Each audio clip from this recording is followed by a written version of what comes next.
Hello there and welcome. I am your host, Memeobi, and this is Memeobi's Galaxy, the one-stop podcast for all things Star Wars. This is a podcast for people who love Jar Jar and hate Jar Jar. Today we are talking about the most hated original trilogy movie, in my opinion. That is, of course, Return of the Jedi, and I am joined by my good friend Ben. How are we doing today, Ben? Doing well. Excited to talk Star Wars. So before I introduce you further and get to know you a little bit, I'm going to force you to do some trivia based on Return of the Jedi. Are you ready? Okay. I hope I'm ready. You better be. Okay. Question 1. What is the name of the forest moon where the rebels meet the Ewoks? Ooh, that would be Endor. Ding, ding, ding. That is question number 1. Question number 2. What species is Jabba the Hutt? Jabba the Hutt is a hut. Correct. That was supposed to be a trick question. What color is Luke Skywalker's lightsaber in this film? Green. The first green lightsaber in Star Wars. That is correct. Which actor played the unmasked Darth Vader? Oh, I know his name. I know there's an S in there.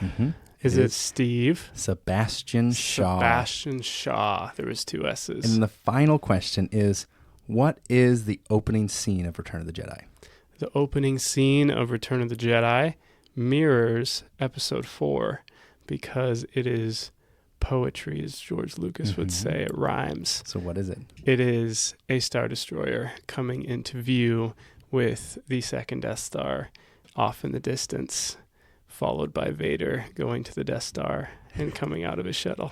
This is correct. Funny thing, so I have AI kind of give me some outlines and stuff sometimes, and give me ideas for questions.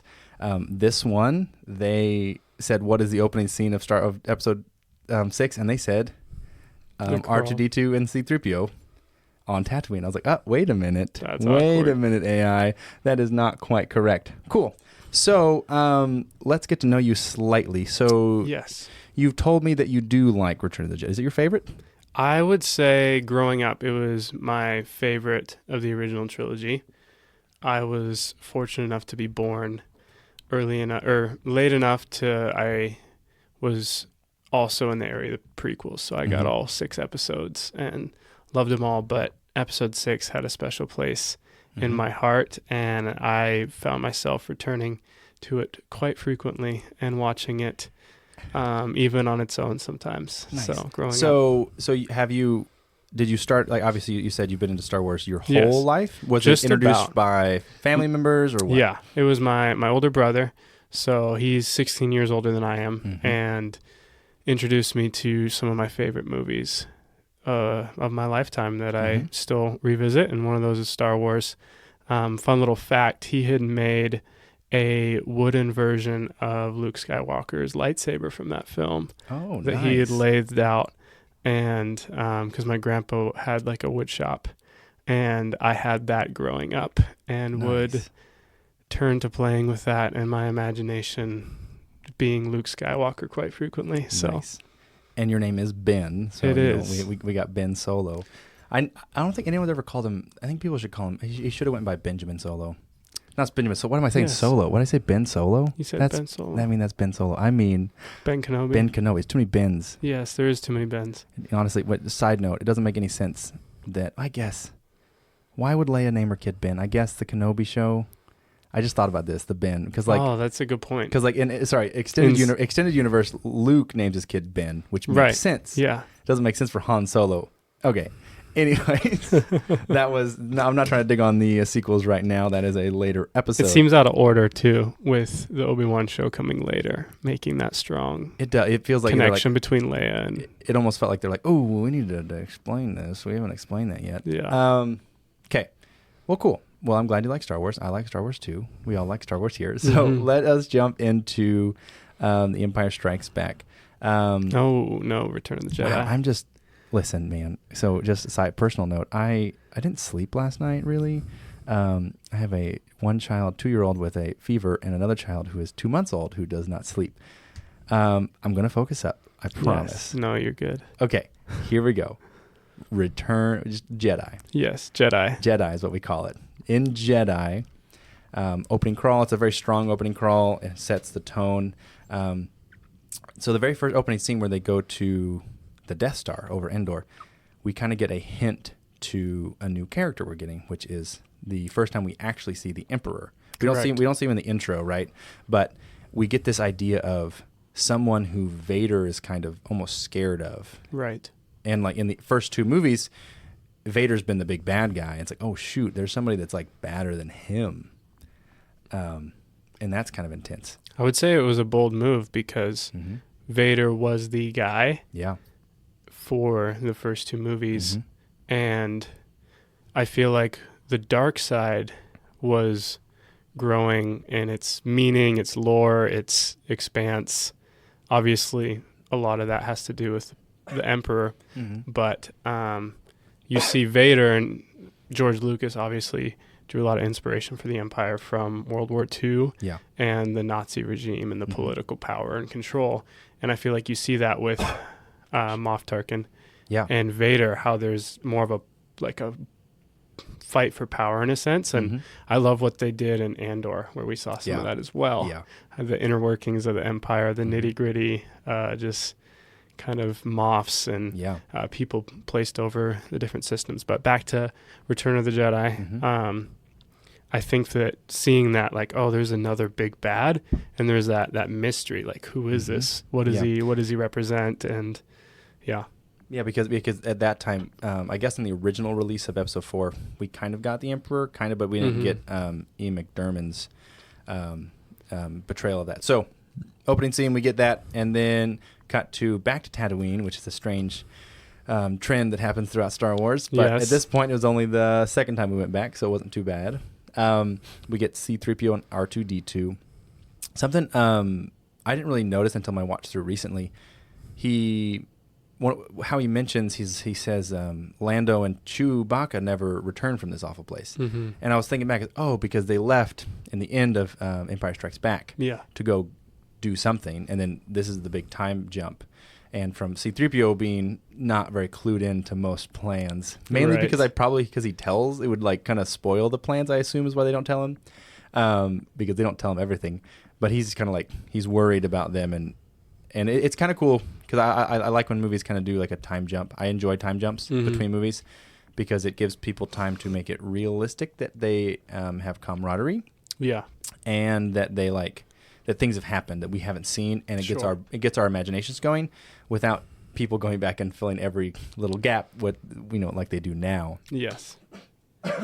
I think to illustrate that point too, we see that with Luke, which we'll get to in a bit. But going back to C-3PO and R2, once again, very nostalgic. Oh yeah. Rhyming ties back to Episode 4.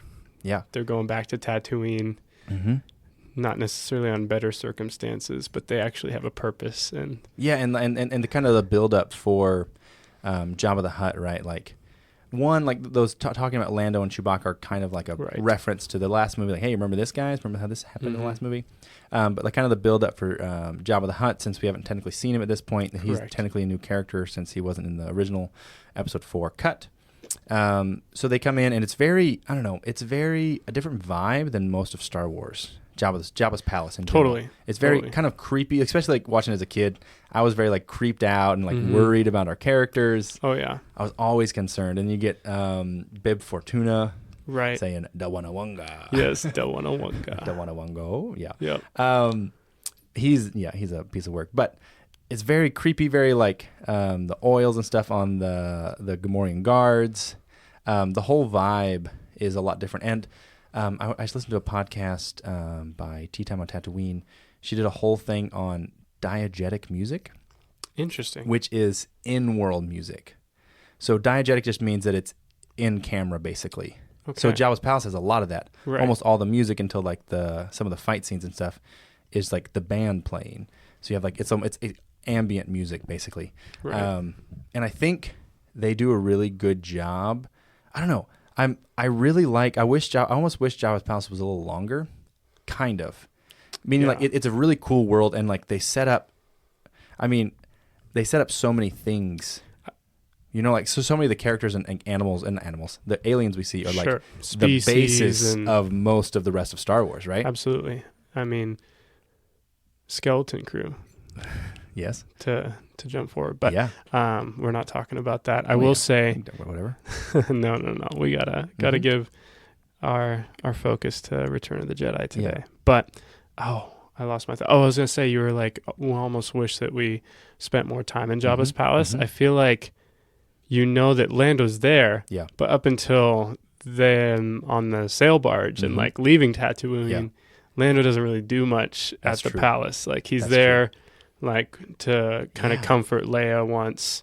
Where like, he's just kind of there just in case. In the crowd and like ready to act if anything were to go like horribly too wrong. Yeah. But we don't see any of his interactions with the guards. We don't see like, is he sabotaging efforts or like this would be really cheesy, like getting Chewbacca extra food or whatever it might be, so, and like Chewbacca shows up late. I do think, where was Chewbacca the whole time? I know that's true. I was kind of wondering because Leia stays, and I don't know what Chewbacca's been doing this whole time, but that's kind of fun, right? Because you don't know what these characters have been up to. Right. How long has this been? How long did it take Lando to infiltrate Jabba's palace? Did he have a connection of a friend? Were they running in the crime rings in Mos Eisley as cover? Like in the meantime, like trading spice with the Hutts, or I know, but that's the whole fun part about a time jump. Is we don't. I mean, like I'm sure there's probably a book about it or a comic by now. I don't know, but that's the fun part. Like, oh man, how did he get here? Oh my god, wait, that's Lando. No way. Lando was kind of like a jerk in the last one. Kind of. Oh no, has he changed? Okay, what's going on? I don't know. And that whole mystery and the vibe of Jabba's palace is, I don't know, it's so unique to Jabba's palace and so distant from the rest of Star Wars. Right. Mainly, because it has the band playing there, and so it feels way different than the rest of it. Even from a cinematography side of things, I would say you see that aspect as well. You have just a very dark setting. Not that wasn't the case, but there's all these figures that they're shooting through, and there's shadows, and it just gives like you there's stuff going on that you don't realize is going on. Yeah, like you can't see everything, and like the entirety of the time there up until they go outside, which even like thinking about it now ties in with kind of Han's reveal and his experience, because he's blind coming out of the carbonite, and then it's extremely bright and he can't see anything, and you get that contrast, and and they keep it that way. So like once you enter Jabba's palace, you don't exit until you exit for good. Even when Luke comes later, they don't show him like walking up in the sand or anything. They just show him in the dark side of it, in the whole like darker setting. I'm trying to like I kind of just like talk through the movie to make sure I don't miss things. So they show up, they give the message. C-3PO isn't happy about it. Oh, that's what I was gonna say. So they go in. C-3PO becomes the translator, which I have a thought on Lando. I think Lando did a bunch of things. Okay, because C-3PO needed to be the translator to be on the barge later. Okay. Right? And R2-D2 needed to be on the barge. So like when they get there and they get their jobs, they're like, I have need for you on Jabba on the master's sail barge. Why? What happened to the previous droid? Correct. Why is that one not on there? That's a good thought. Like I almost thought like Lando came in and made sure this things happened so that they, knew, like everyone was in place, right? Kind of like setting everything up in the background, because it is very like if R2-D2 was just a maintenance droid in the bottom of Jabba's palace, this whole thing wouldn't have worked. So in my head canon, Lando was doing a lot of these background things, setting up the scene. I will say, I think we should spend some time talking about this, but the different plans in motion, because I feel like Leia, she has her plan A, obviously gets foiled, and she gets taken captive, and Chewie's taken captive as well. Yeah. Luke comes in, his plan A is to use a Jedi mind trick on Jabba. Yeah. That doesn't work. No. And luckily he had a backup plan, but I was like, how coordinated were their efforts, and how much was like them working on kind of like their own on the fly, and like it feels like they had like 3 or 4 plans to make it happen. Exactly. And like most of those got foiled by the end. I think it's super cool that they kind of all work together, and things didn't go right.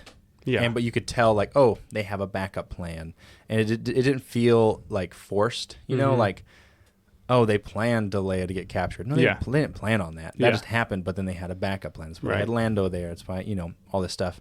No, that's true. I do enjoy that. Jabba.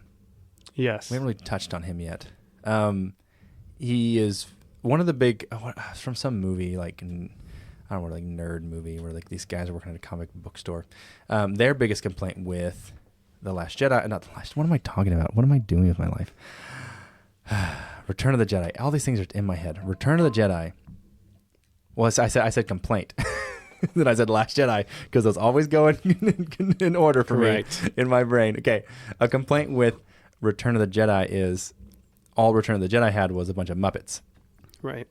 So there is a lot of characters and a lot of like you have Max Rebo and you have Jabba and you have like Salacious B. Crumb and you have all these like characters that are like puppets. But like, I guess rewatching it is a little more, obviously with like the HD versions and everything, it's a little more obvious that he is like a puppet, obviously. Obviously. I think it's good that he is, because I think it'd be really trash if he was CGI. Totally. Even in like a remastered version. I just don't think it would work. So, and I mean, I think we get to see that in the extended cut of Episode 4. And George Lucas wanted Jabba to be in that movie. Yeah, he did real bad. To just give you a face for Han Solo, I think. But because of the budget for the first one, they couldn't do that. Which the budget they spent on Jabba is insane. In Episode 6, they spent $500,000 to make that. That puppet, and it works, and like, it does. I mean, like, if you do a quick, suspension of is that what it is? Suspend your disbelief? Is that the term? Suspension of disbelief. I don't know what it's called. Anyways, if you kind of like just put yourself in the world and like don't be like, oh, how did they make this? And it works. Like his whole vibe with his tongue and like just like his big laugh and just like being this guy that doesn't go anywhere. He just sits on his little throne. I don't know. He is kind of menacing, and he has these people who are obviously willing to do anything for him to stay on his good side. And that's he's not physically scary, right? He's not going to be the one that gets you.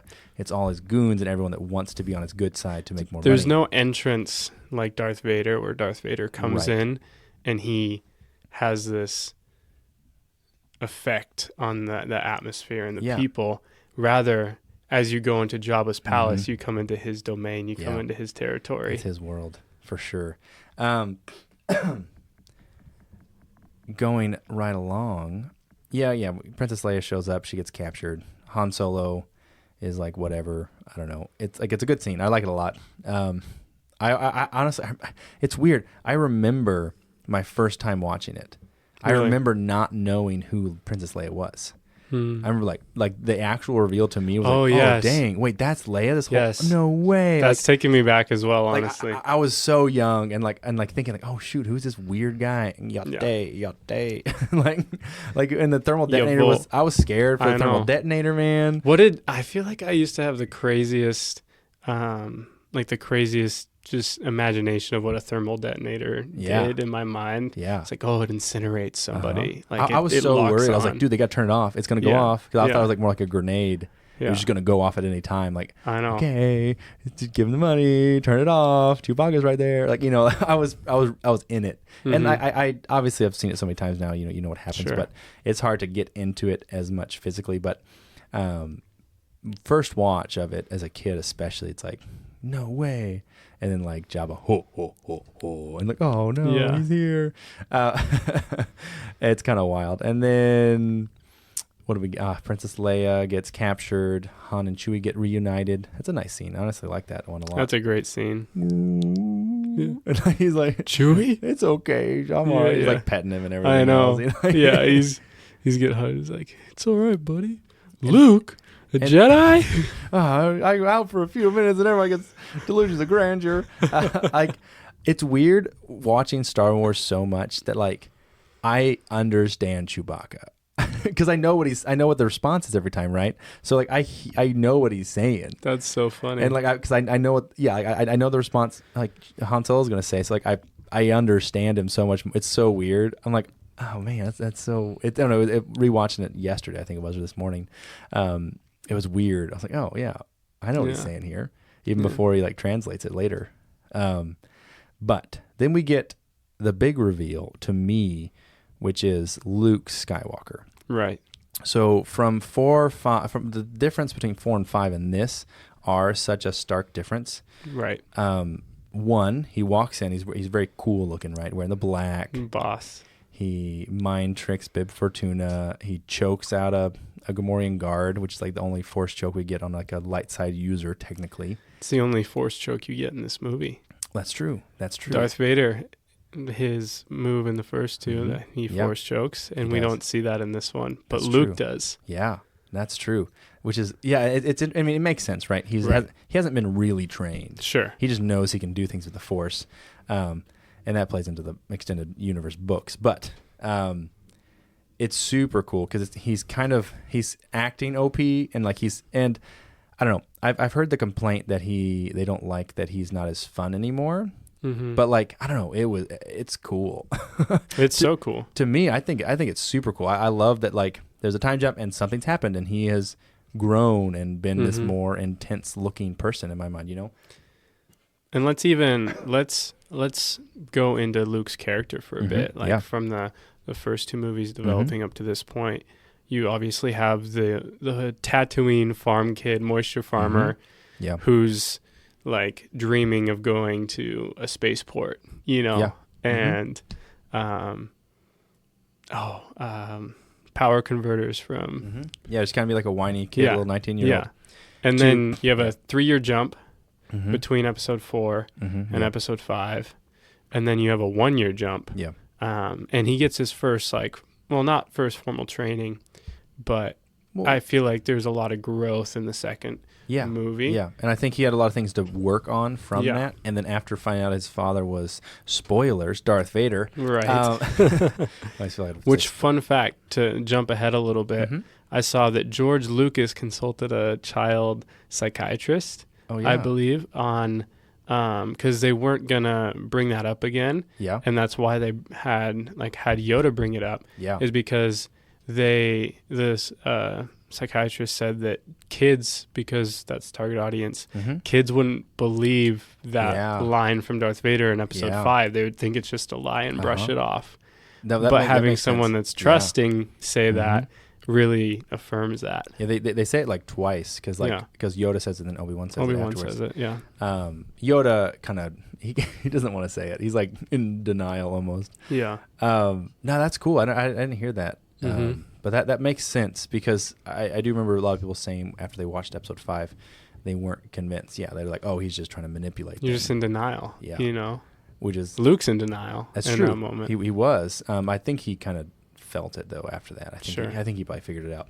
You know, because he has a father singing in episode 5. Yes.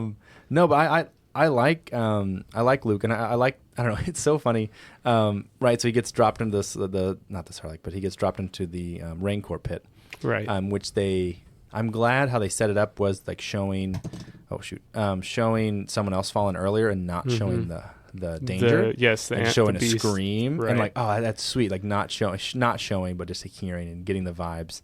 I had one other note on the mind trick. That was the first time we learned about like weak-minded people. Right. At least, I mean, there might have been in like cards and stuff for all I know, but Jabba, you weak-minded fool. Yeah, like, oh wait, not everyone can be mind tricked. Oh, that kind of makes sense. Right. Neat, interesting. And then like from that, like we've grown the lore of mind tricks and stuff. Yeah. But so the Rancor fight scene. Before we jump to that, I want to go back to Luke's entrance. Oh yeah. This was another thing it was just pointed out was his entrance is opposite of Darth Vader's in a sense. He's coming, so think episode 4, even in the beginning of this movie when Darth Vader makes his entrance into the movie, he's getting off of his ship, and I'm blanking on the name right now. It's like the ship he gets onto? What's that the model of that ship? The Tantive 4? We're talking about the Star Destroyer. No, I think the Tantive 4. But anyways, Luke comes from the blaring sun, bright, into a dark, setting. He comes from a dark door into a bright room. Yep. That's pretty Whereas Darth Vader comes from a dark door into a bright room. Interesting. And so That's pretty cool. A little more mirroring. More of that George Lucas poetry. Okay, I'm trying to remember.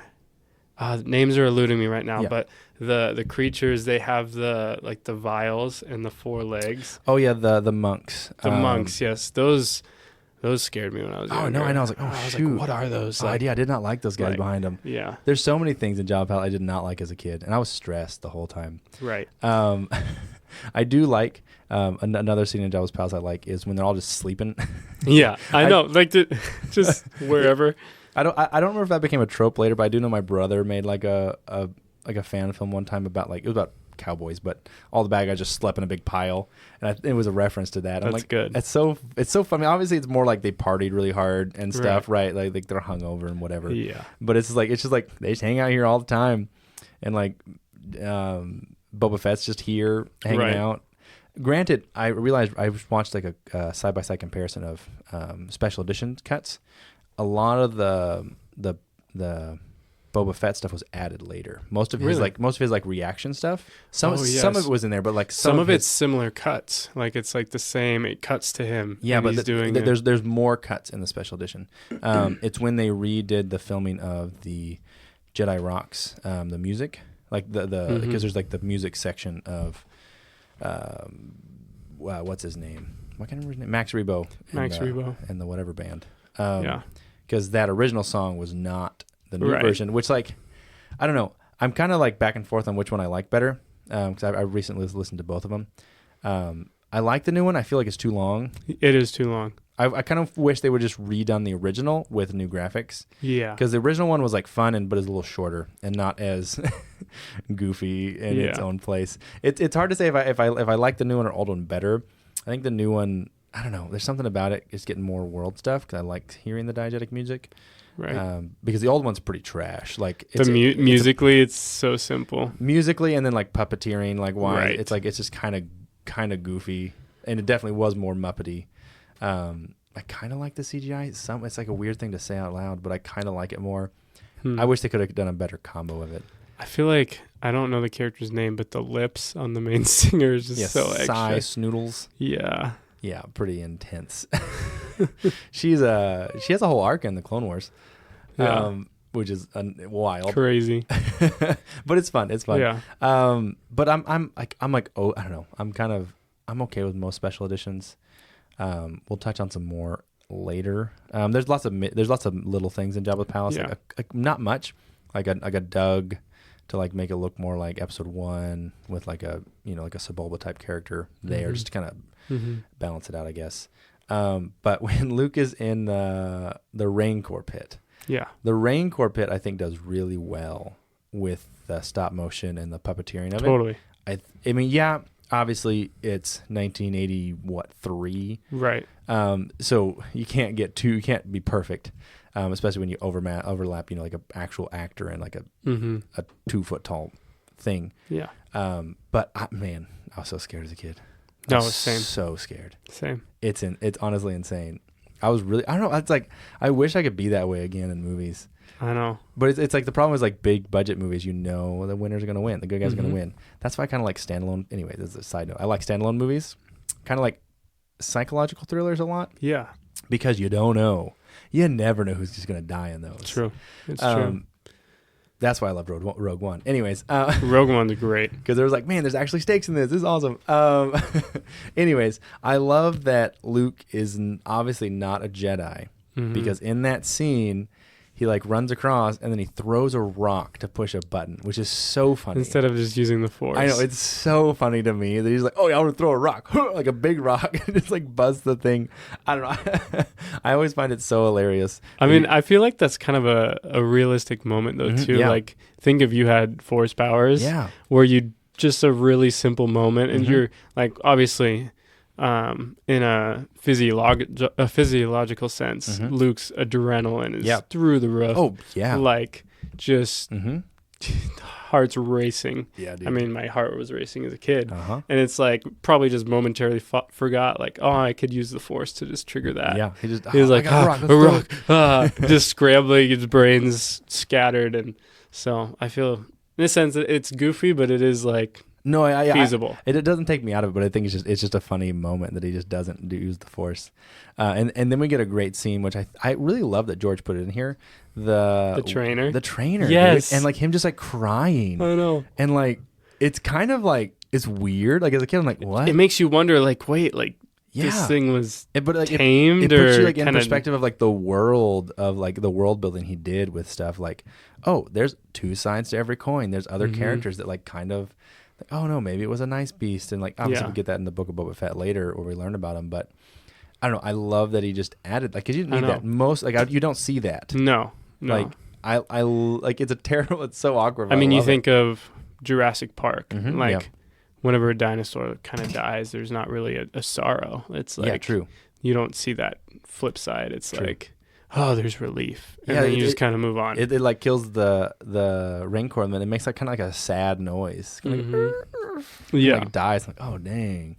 Okay, maybe this is more like, obviously he was just saving himself, and we have to do that because he's the hero, but like, I don't know, it kind of puts you in perspective, like, oh, there's other things happening in the universe that are not like, you know what I'm saying. Just glimpses into the extra characters' lives. Yeah. Where it's like, oh, that is a person, they have emotions. It's not just only the hero, Yeah. No, I love that. Then we get, I think they talk to Jabba one more time. Oh, and then he says a line that Anakin says. He says, he tells him, what does he say? I think I put a quote in here. I think he says, Luke says, I warn you not to underestimate my power. Yeah. And I'm like, dang, I didn't notice that when I first watched through, like normally, because I don't think about these things every time I watch a movie, but rewatching these, I'm like, oh dang, wait, that's what Anakin says. Yeah. Like father, like son. Which I think is great. I mean, he gave him ample opportunities to not do it. Right. And then we cut out to the outside, I think, right into the bright sun. Yep, bright sun. We get a nice line from Han that says, or Luke says, he's like, you're not missing much, Han. He's like, I grew up here, and he's like, you're gonna die here, Yeah. Does he say poetic or does he say it's fitting? I think he says it's fitting. He's like, it's kind of fitting if you think about it. Yeah. We get the Sarlacc pit. Yes. This scene, I don't know. To me, it's slightly clunky. The rescue scene. It is a bit clunky. The build up to it's great. The boom, boom. Like John Williams kills it. And that's a great scene. He does the silly little salute. I don't know how many times I've done that off a diving board. Yeah. I've done that so like jump off a diving board. I could jump down and try to do grab on the thing, do the whole Luke Skywalker thing. He flips over, holds his hand up for like 3 seconds. Grabs it. R2's always in on whatever's happening. Oh yeah. He's like the mastermind. Well used for sure. Like I kind of talk about it sometimes. A lot. He's not. I don't know. Like episode 3 is a side note. He's used in the intro and he's like not used again. Yeah. R2 in this is kind of used throughout. Yeah. He's kind of a main character. Yeah. Throughout the whole thing. Same with C-3PO. He's actually used pretty well in this movie. A lot of the movies don't use C-3PO at all. No. And I love C-3PO. Like he's a kind of a fun character to have around. Like he's annoying sometimes, but like I don't know, it kind of he sticks with it. He's the same throughout. He's consistent. He's concerned all the time, but he does his job, and he's so like okay. He's like, well, I work with Jabba now. Oh well, bummer. What did I do? Did I not make Luke happy? Okay, we have to talk about the iconic Gonk droid shot. Oh, in the dungeon. Yeah, the upside down. No. Yeah. And like that, that's like, do droids feel pain on their feet? Like, it's always kind of confusing. Nervous systems. Yeah, like pulling them apart, disintegration do they feel pain? Do all of them feel pain? I have like, what am I thinking of? There's something about droids' feet, I think. But the Gonk droid, we love a little Gonk here and there. We do. He's not used as much as we want him to be. But, he's in the Bad Batch. Have you watched Bad Batch? Yes. He's in the Bad Batch. He's a character in there. We like him in there. But, yeah. Droids feel pain, apparently. It's the truth now. But back to Sarlacc Pit. Yeah, so Sarlacc Pit, it's fun. It's a little. It's first time we see Luke Skywalker with his green lightsaber. Yes, new lightsaber. First green light. It blew a lot of people's minds. Like, wait, we can have green now? Yeah. What do you mean? I thought it was blue and red. Right. There's no other options before that. But he kind of just.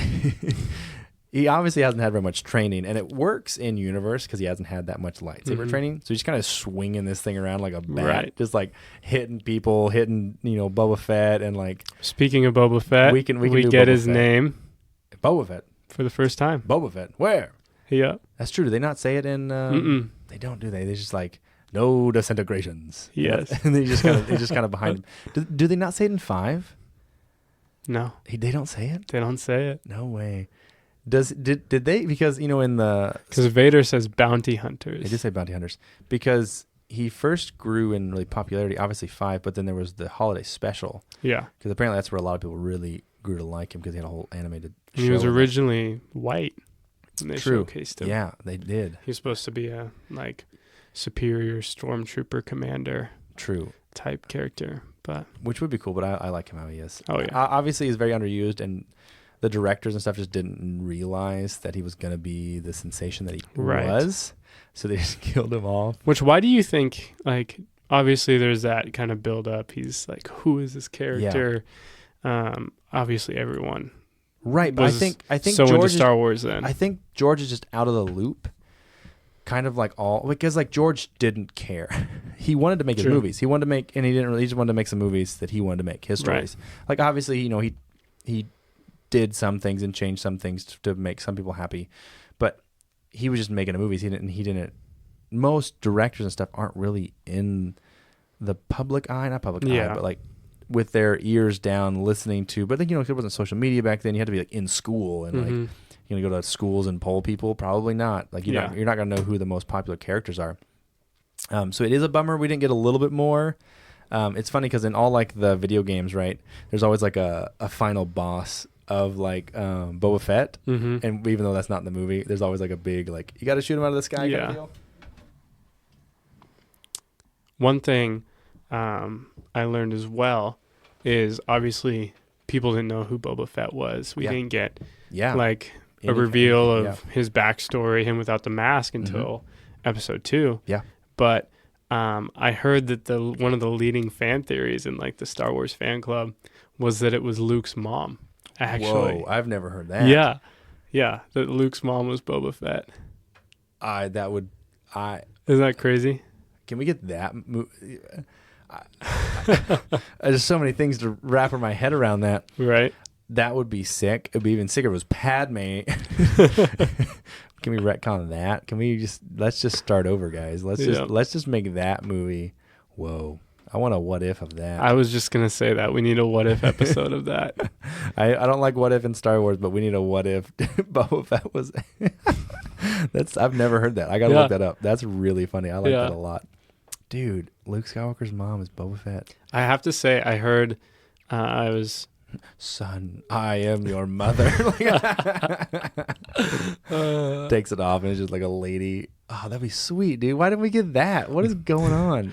Instead of Chewie saying Boba Fett to Han, it's Mother Skywalker. Mother Skywalker. Mother Skywalker. Where? Just flies over. Yeah. Kind of falls in. I was to say though, the filming of that scene, the Sarlacc pit, they went through extreme lengths to keep it under wraps. Yeah. From the public, they had a cover name for the movie. It was Blue Horizon. Blue Harvest. Harvest, yeah, Blue Harvest. It was under the name of a horror film. Yeah, and then they fenced off miles. Yeah. Just to keep the public out. I wonder if they still do that. I imagine they would. With modern day Star Wars stuff. Most of the times they film in weird locations like Iceland and places people aren't going to Totally. I mean, you think of to give a recent example, the island that Luke's on in episode 7. Yeah, that one probably was so expensive because that's a tourist location. Yeah. But I do know that in Mandalorian there was some scenes with Boba Fett in California, just up in the hills, and people saw pictures of it. That's how I knew Boba Fett was coming back. Wow. I saw spoilers of that. So they obviously, because you can't block off everything, you can't stop everyone. Most times they just go in the middle of nowhere or do it on the big sound stage now. Yeah. But let's see, what else happens in that scene? We get some fighting. We get Leia chokes out Jabba the Hutt, which I think is fun. It works for me. Obviously, he's at the point like episode 1, right? He's walking around or sliding around, and this one he's just on his like little stage. He's like so fat now that he can't go anywhere. Right. I have to say his little, his tail? No, the little creature. Salacious B. Crumb. Salacious B. Crumb. I hated that thing as a kid. He was annoying. Yeah, I just like wanted him to die. He was eating C-3PO's eye for no reason. What is that about? That's and so his voice. It's because Jabba thought he was funny and he kept him around. Jumps up to the ceiling too. Yeah, out of nowhere, dude. And then they eat him in Mandalorian because everyone hated him. But then they give him a house in season 3. He lives in trees. Jabba dying. I think I love like his character voice design and his like yells and stuff are so like they're so echoey. I can hear it in my head. Yeah, like, like I don't know, like I've never looked up who voiced that guy. I wonder who his voice actor is. That's a good question. And how much like I've never looked at the behind the scenes of recording that. Like I know like Watto is just a guy. That's just his voice. There's no change into it. But like obviously Jabba the Hutt would have to have something changed. I heard a fun fact about how they got some of the noise, just production for the sounds Jabba makes, like his tongue. And apparently, I think they had a plate of like, or a dish, literally like an oven pan of like mac and cheese or something, or like pasta, and someone was just digging their hands through it wild. For the mic. Well, we've talked longer about the opening sequence than the opening sequence itself at this point, which is I just realized. I was like, dang, we've been talking about this for a while. Yeah.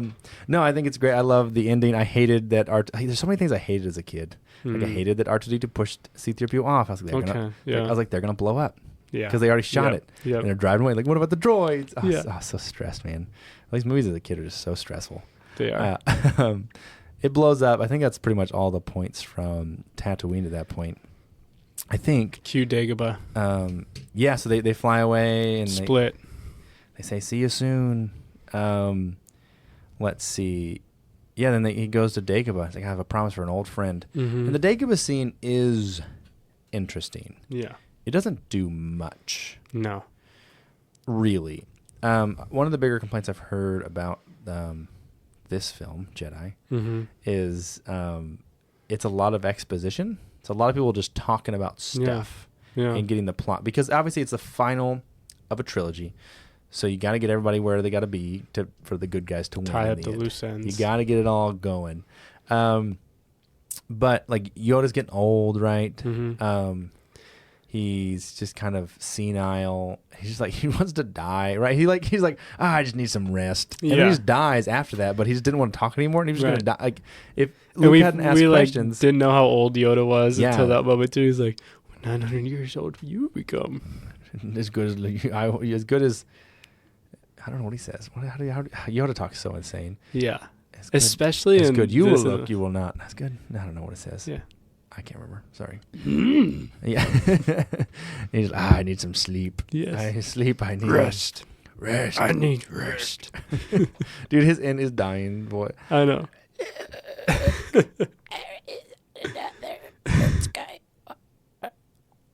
I hated that as a kid. I hated that. Like, God, did we really need that? I don't know.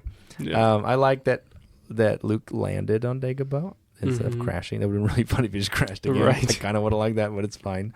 That would have been a cool scene to see him actually lift his X-Wing out. And like the emotion they put on Yoda, even though he's a puppet, of like, he's like, is Darth Vader my father? And he's like, his eyes like laying there like, oh, told you, did he? He's like, is it true? And like, I don't even, does he tell him? I think he says it. He's like, your father, he is. Your father. He is. Yeah. Dude, we when we watched that the other day, I don't know who was there with us. I think maybe Chris or something. He's like, did he just say your father is and then didn't say anything? But he says your father, he is. And even rewatching it, if I didn't have subtitles on, it does sound like he just says your father is. Yeah. What?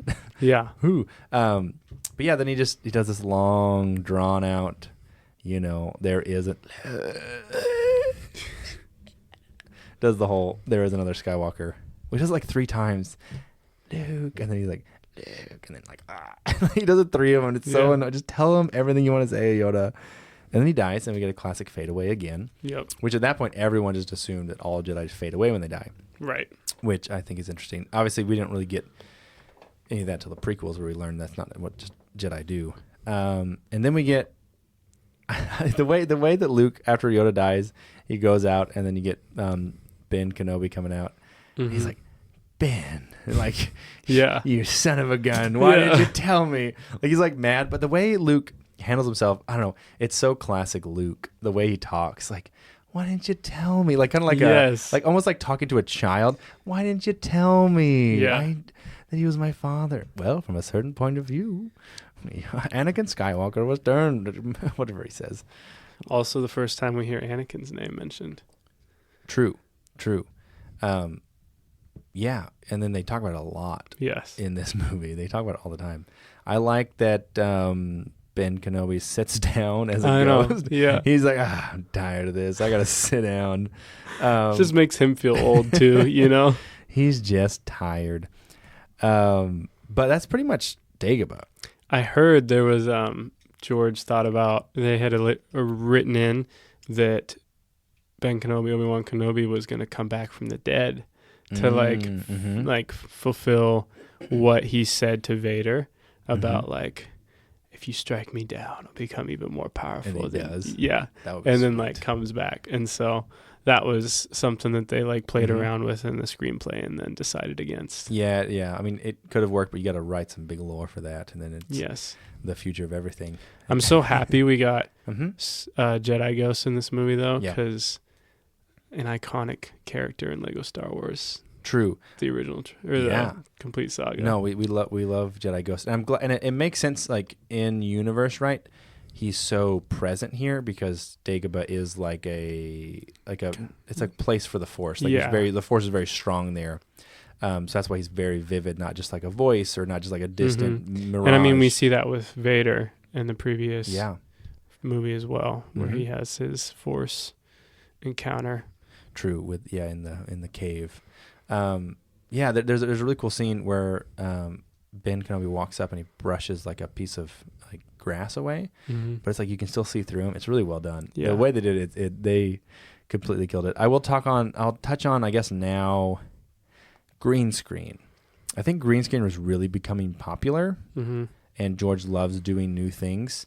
So graphics wise, I do feel like a Jedi is one of the ones that doesn't hold up quite as well of the original trilogy, because like when they're on the skiff going out to the sand dunes, whatever, like you can really tell it's green screen. Some of like the speeder chase later, it's like pretty green screeny, and like I don't know, there's a lot to it that I feel like it's the explosions really like where you could pick up on it. There's just obviously you can't make people go on speeders that fast, but no, I mean that's pretty much Dagobah, right? And then we get a POV shot randomly walking into the room with all the rebels. It's like a random, and like they kind of do that in a lot of Star Wars movies. There's like some random POV shots sometimes. I heard the main is it videography or no? What's cinematographer stepped down at one point because he was frustrated with George. Dang, yeah. And then they had to have someone else come in. Yeah, George is like that, I hear. Yeah. He's kind of picky. Then the team, we meet 2 new characters, Mon Mothma and the freaking fish guy. Admiral Akbar. Yeah. First time we get to see him, which he's not really used very much, but he did make a pretty big impact with his 4 lines. He has a very memorable voice. It's really well done. And then also Mon Mothma being just like this, like, many Bothans died retrieving this information. Like her betrayals, I think is really cool. Another complaint I heard recently was they didn't like that Lando and Han made up so quickly after the last movie. Yeah. But in my mind, it just kind of set up more lore, meaning Han and Lando have been friends before, and they like have been through this maybe a few times of maybe backstabbing here and there, and there's like, well, no, you're on the team now, so okay, you're on the team, because there's like they just kind of meet back up and like, oh, you old scoundrel. I feel like you see that in episode 5 too, just in like Yeah. Han got the Falcon, and he's like, "What are you doing?" You know? Yeah, and then I think it. I don't know. It doesn't really bother me very much. I don't think it's a problem to me. I don't know. I think it's cool. I think it's great they brought Lando back. Yeah. They obviously easily didn't have to. They didn't have to end with him. I mean, they obviously ended episode 5 with him going places, but I don't feel like they needed to. And then we get like because I don't know. It's hard to say if things are cliche or if they did it first, right? So there's the scene where Han's like, he's like, you're gonna lead the General Solo is gonna lead the mission to Endor. Do you have your team? It's like, you count me in, General. Like, me too. And like a big like team up of the team. Everyone's showing back up. Like, I don't know if they did it first because you definitely see those like big team up things now, right?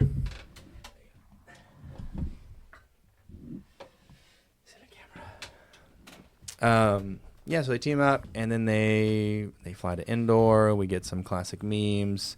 It's an older code, sir, but it checks out. Obviously, Luke, questioning whether he's endangered the mission. He feels Vader. They have that connection. Somewhere in the middle there, we met Palpatine. Yeah. And, like, he doesn't feel like a menacing character, kind of, right? He's kind of nice, like, oh, you old friend, it's okay. But then you can tell Darth Vader, he said, I watched this today, he says that the Death Star is almost complete. And then Palpatine's like, you want to finish your mission of seeking out this Skywalker kid, don't you? And he's kind of like, you read my, like Darth Vader's like, oh shoot, he read my mind, and like showing that power he has of the Force and reading people's minds is like subtle because he calls him a friend. He's like kind of nice in a way. Sure. He's creepy and like really well done, and like the way he enunciates and everything is kind of intense, but it's almost like a friend way, but like a scary friend. I don't know. I love how it's done. I love it. Yeah. I heard Ian McDermott practice, or because of his like screenplay and like Broadway performances, stage play, and acting, stage acting, had a very unique just set of skills for acting, and he actually used a specific technique for the voice. That's cool. Where he like speaks kind of in his gut, and yeah. No, I think he's obviously one of the best parts in my mind. I don't know. He's it's the first time we get him, but I obviously set up everything for the prequels and everything. But I don't know. He completely killed it. He absolutely great character. I don't know. It's one of my favorite. I mean, there's not many new characters in it, but one of my favorite characters in Return of the Jedi. I think he just kills it completely. We go down. We land on Endor. I love Endor. Endor's great. I think it's cool. Obviously, it's better than just choosing a forest, right? Being in like California redwoods, it is very. The redwoods are kind of. It's hard to say if the redwoods are alien, or if it's because of Star Wars that they feel alien. Yeah. Right. Like every time I go to the redwoods, I think of Endor. Yeah. And is that just, I don't know. It's hard to say. But I think it's really well done. I love the camo. I don't know, the whole bit is good. Scout troopers. Sick.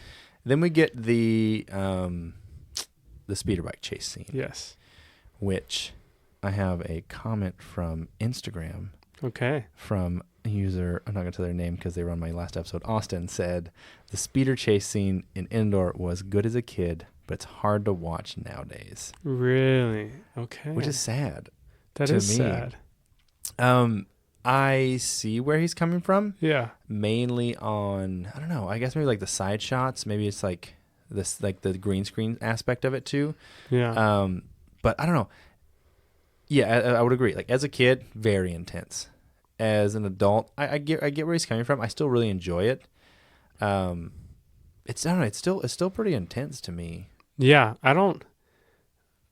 Obviously, loved it growing up. I think I still enjoy it. I think not just like oh, I'm ignoring the effects or how they've held up, but I actually love Luke's acting in that. And like the you're up and close with his lightsaber and just like the sound design. Yeah. You're there in it. I'm trying to think, is this one of those George Lucas moments where he turns off the music and it's just the speeders? Yes. Yeah. Or at least for part of it. Yeah. And then like and the whole shooting and everything. There's definitely just like, and then, and yeah. So it's one of those moments where they cut the music, and then it's just like the sound design just carries the whole thing. You don't need the music to do it. But I know I love it. I don't know. It's really cool.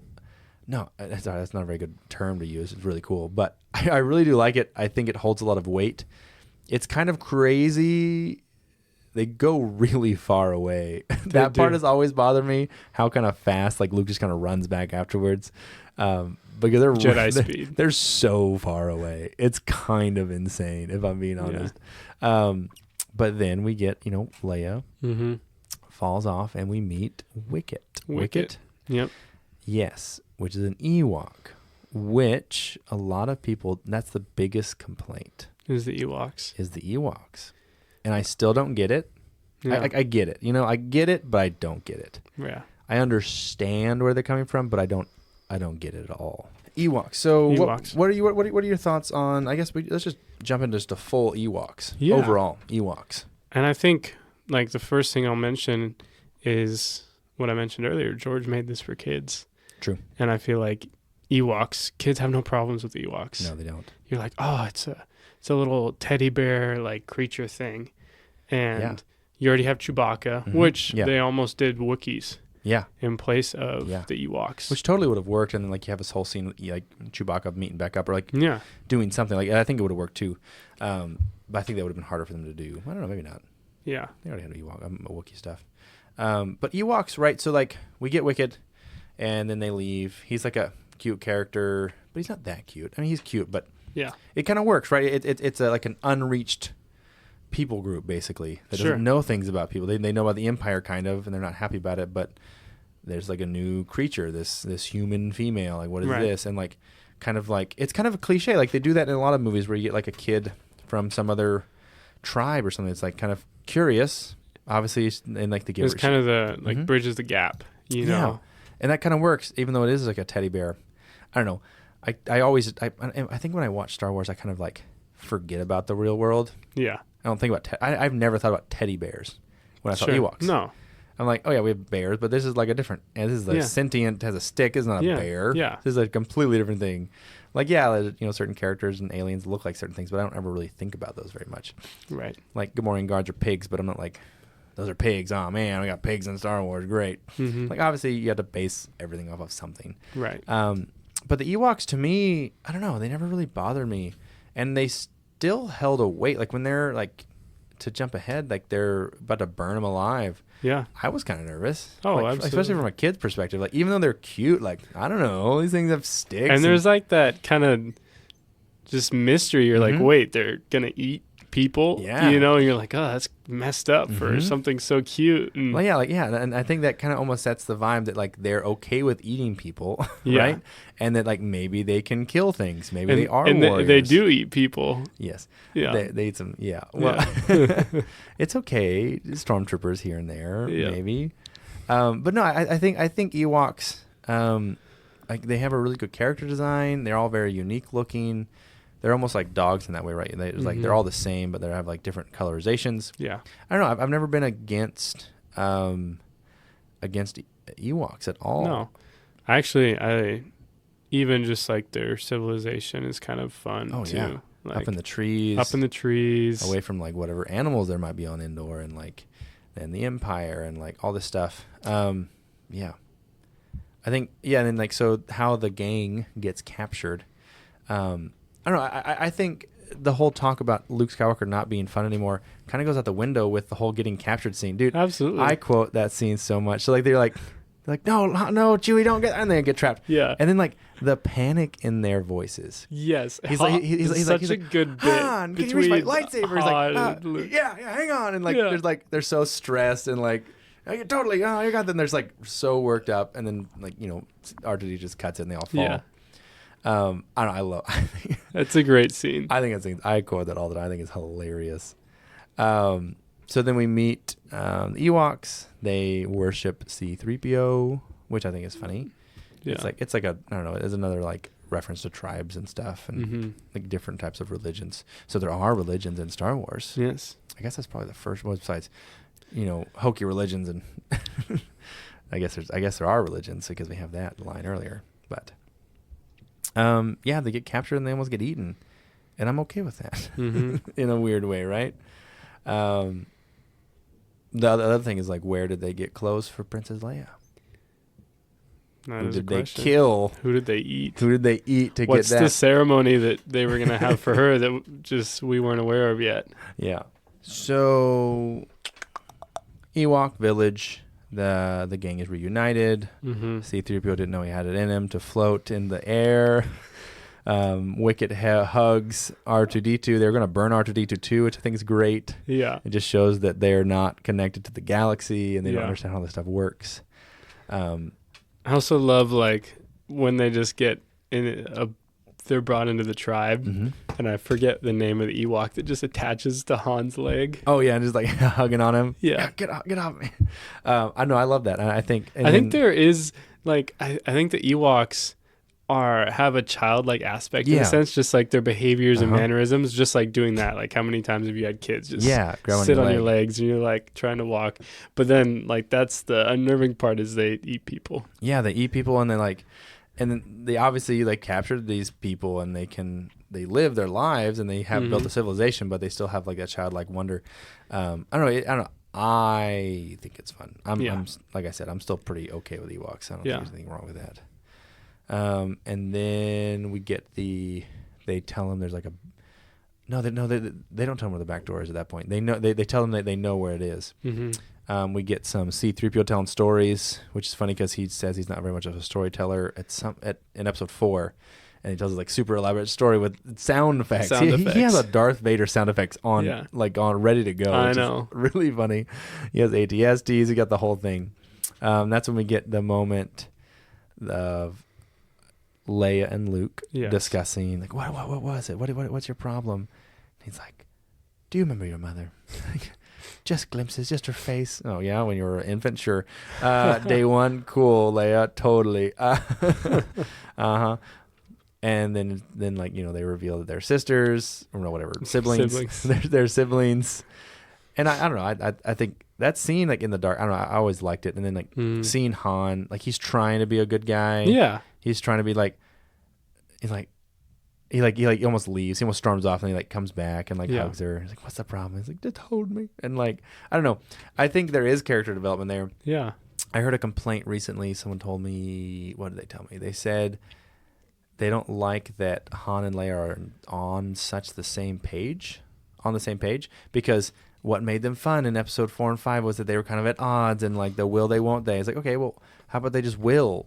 Mm-hmm. Like, you got to get there eventually. I don't know. It kind of, I don't know. I feel that's a natural development of any like romantic relationship. Yeah, is the, you know, kind of figuring it out at the start, and it's either yes or either no at one point. You know, and like he's like it's funny because he's like jealous of Luke because he thinks like he's like Luke's making a move on him on her, but he's like still willing to be there for her, which I think is fun. Yeah. But then Luke decides to go off and face Vader alone. Yeah, and he just turns himself in, and like, this rebel scum turned himself in. It's like, I know you're Anakin Skywalker. That name means nothing to me. You know, like the whole Darth Vader scene. His lightsaber. Yeah. I just love Luke's lightsaber. Like I said, my brother had made one, but it's just like, it's so different. It is. And I feel like you don't get a lot of, like, obviously you get the close-up shot of him getting the lightsaber from Obi-Wan in the first movie. They really look at it in this one. Yeah, but like Vader's inspecting it, turning it over, and I just remember, like, oh my gosh, it's the coolest thing ever. From like a build perspective, it looks a lot like Obi-Wan's lightsaber at the time. It does. And, you know, for the longest time, I never paid much attention or knew that. Mm-hmm. But when we went to Disneyland, I actually was like, oh, I want Luke Skywalker's lightsaber. Yeah. Just because it just was so iconic and such a fixture of my imagination of my childhood and growing up. I think I like it more than Anakin's lightsaber, mainly because 100%. It's not as overplayed. Like, you know, we've seen Anakin so many times at this point. Right. Sorry, Rey's lightsaber, I should say. Don't get me started.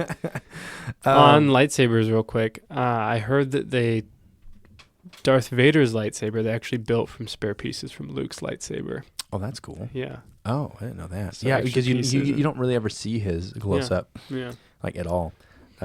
Which is kind of a bummer because we love lightsabers. But yeah, he confronts him. I was nervous as that as a kid. Mm-hmm. I thought, I don't know what he's gonna do. He lit that lightsaber. I'm like, oh shoot, he's gonna kill Luke or something. Right. Like, I don't know. Like, it's cool. I'm so glad I can kind of remember the first time I watched these, which is like it's cool to kind of know that feeling of like not knowing. Your heart just kind of sinks like, oh, what's he gonna do now? There's definitely so many scenes I didn't understand as a kid. Mm-hmm. Like I didn't realize that the ATST was like bringing Luke there to like that platform and stuff like that. There's like so many scenes like oh, that's what's happening. Like there's one later on the Death Star that I was so confused as a kid, but it's just a funny thing that they did. But on the ATST real quick, I think it's fun that they had a little moment with that in it. Yeah, where it's like, oh, you get to see it again. It's not just a one-off. Yeah, and like obviously they didn't really show that in the Force. They showed the they showed the ATSTs, but they didn't show the all-terrain attack transport. That's anyways. AT-ATs are the big ones. ATSTs are the small ones we get later. Scout transport, that's what's called. Yeah. But yeah, then we get Han, and then they're like, oh, there's a back door, yada, yada, yada. The Ewoks show them. They could become a crucial point of the plot. Which, like, I don't know, I get the complaints, like, okay, but they didn't have to be part of the plot if they didn't write it that way. Like, oh, okay, sure, I guess. They go around to the back, they break in, then you rebel scum. And iconic. They get caught. And everyone, they all show up out of nowhere. So many guys show up. I know. We get a classic C-3PO over here. Like I will say, like that's one thing that I could knock on this part of the movie is we see like 3 areas where there's Imperials on the planet. You have the station that they blow up that powers down the shields. You have that platform where Luke and Vader are. And then you have the initial landing site where there's like just a couple guys. 5 scout troopers. It definitely. I feel like they could have had more Imperial presence. Yeah, like a little town, like dodging patrols, or and obviously like that's budget and whatnot back then. Right, or like. Yeah, I feel like a little not a village, but like a. But at the same time, I think that plays to the Ewoks' strength because you have a largely untapped ecosystem planet, and there's because the whole point of it was to be kind of on the outer rim and just have a shield generator, build the Death Star there, and then go about your business. Because you don't need much of a base there because it's just a shield generator. And if it's you're safe, you got a shield generator around it. It's no big deal. So I get the point, but I mean, George Lucas does a really good job of doing mostly establishing things, but Endor I think is definitely a miss. No, for sure. I love the world, and I think that Kashyyyk played into that really well in episode 3. Same kind of just like jungly vibe, grand jungle forest, which I think is a really cool setting. No, I think so. I mean, imagine it was just like a bunch of oak trees, like just because like there's some like you watch movies like the Ewok show, the movies the whatever Journey of the Ewok, whatever it's called, Escape. I don't know. There's like the 2 movies. They're so just like out here in the woods. Like there's like, oh, it's just the woods. Because it is just the woods. And that like showing those 2 different sides of it, like, oh no, if you actually do the redwoods, like it's actually epic. If you just do woods, it doesn't work as well. Right. There's some the big trees do play into that alien side of things. Let's see. Mayhem ensues.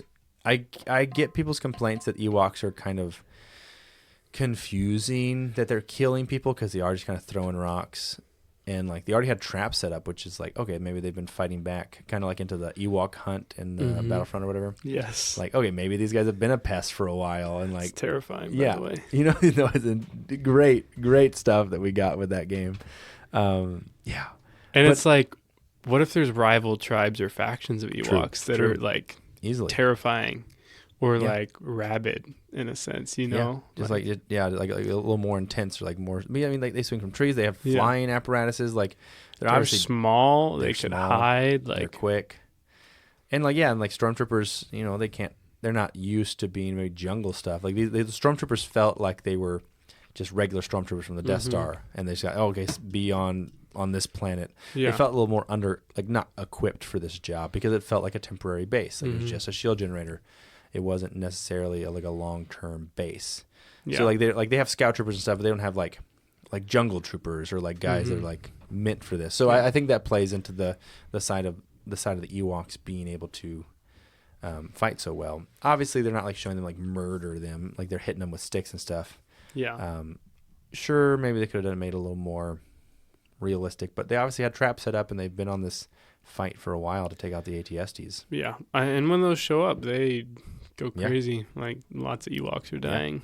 No, they do, and there's pretty sad moments where that one dies. And it's pretty sad. Yeah. It's like, I remember as a kid, like, oh no, are you kidding me right now? Like, that's, pretty heart-wrenching as a child. That one, I don't even know who died. Just one of them died. But it's sad. It's sad. Let's see, then they blah, blah, blah, blah, blah. We get a nice callback when they almost get trapped, Han Solo and Leia. And he goes, I love you. And she says, I know. And then shoots the guy or whatever. Yeah. C-3PO blows up. Yeah. That's a little scary. R2. R2-D2. Sorry, yes. R2-D2 blows up. C-3PO that was upset. I remember being worried as a kid. Yeah. I was like, what happened? Like, yeah, like he really went for it. And it's like, oh, like that can't happen. You can't shoot a droid. Because like at that point, they've been walking across like fire and stuff, like laser blasters and like not getting hit because nobody shoots for droids. Because that's like another thing you do. Yeah. Yeah, he got hit, man. Like that's pretty intense. And then we get this is my least. Okay, that's probably my least favorite part of this movie. Well, we'll see. My least favorite scene is Chewbacca doing a George of the Jungle scream. Yeah, I don't like that. Yeah, because you can tell it's like synth. It's like a synthesizer, like change the tones and stuff. That's like I think it's my least favorite scene. Yeah. In the whole movie. I get that. They could have just done Chewbacca doing a regular. Chewbacca. We didn't need to do a Tarzan. Yeah, no, that's good. I don't think I've ever thought too much about that. No, it really gets to me. I love the little dynamic with him and the Ewoks and the Walker, where he's like, and there's like doing it, and he's like trying to catch up and stuff. No, I think it's great. I always think, man, and I always kind of forget. Back when I wasn't watching these a ton, I always thought the plan was to use the ATST to blow up the door. Yeah, he's like, hang on. Mm-hmm. And I'm like, okay, they're going to blow it up. And like, I've caught myself before. I'm like, oh yeah, they blow it up. Because it's like when you tell yourself a lie enough times, you believe it. Right. So like, I was like, oh, they're going to blow it up. So the next time I watch it, I'm like, oh yeah, they're going to blow it up. Oh no. So I keep thinking they're going to blow it up. But then they use it to get in. The enemy's on the run. Come on out. And then they capture them and then they blow it up. Pretty classic. And then we get to, I mean, obviously, this whole fight, we're just talking about the indoor part. It is all... there's three things happening all at the same time, right? So we get the Luke talking to Vader and them, and we get the indoor, and then we also get Lando and the space battle all at the same time. But that just doesn't work to actually to talk about. I will say the special effects of that battle on Endor with the ATSTs holds up. Oh yeah, very well. I like it a lot. Like where we talked about some of the maybe shortcomings or with some of the other effects, even on Endor. Yeah. You don't see that at all. No, I agree. I remember another thing I was scared of was right after Chewie gets in the ATST, there's another trap. Mm-hmm. And I always thought it was going to be him. And I'm like, oh, no. Yes, I know. Did he just get his head smashed in right now? I was very stressed by that. Yeah. So let's do space battle, then we'll end with the Luke stuff, because that's kind of the finale of the whole movie anyways. So... Lando and Nia Nub go in the Falcon, and he wears like a Han Solo outfit, which I think is great. So does Nia Nub. And then Han has like I don't know, it kind of works. So like right when Han leaves to go to Endor, he's like, I don't know, I got a funny feeling I'm never gonna see her again. Yeah. And like it kind of sets up like, oh shoot, maybe this is the last movie. They could totally blow up the Millennium Falcon. Yeah. And like it held weight to it. Obviously it doesn't happen, but it did set the tone. Yeah. I like I don't know, I enjoy the space battle a lot in this one. I think it's a ton of fun. I like that Palpatine or the Emperor like hid the fleet and they come out of nowhere, and then like the Death Star is actually operational. Yeah. I don't know, it's a trap. It's like it's a great scene. Absolutely. I don't know. It is just a space battle, right? Like in the end it is just a space battle. I'm glad they didn't just do a cliche and do another trench battle, right? I was just going to say, I'm so glad it wasn't another trench run. Yeah, dude. Like, it feels like they did so much with the visual effects, and just like what they'd learned from the other two movies, and they put it all together for this grand space battle. And you have the Super Star Destroyer, and another callback to World War II, kamikaze pilot, crashes into the... And takes it down in the end, Yeah, and... what was I going to say? We finally hear TIE Fighter for the first time. We didn't say, man, how do I not know this stuff? Yeah. We didn't hear TIE. No. We didn't say TIE Fighter? Didn't say TIE Fighter beforehand. So we get that. You get the B-Wings. B-Wings, the A-Wings. Yeah.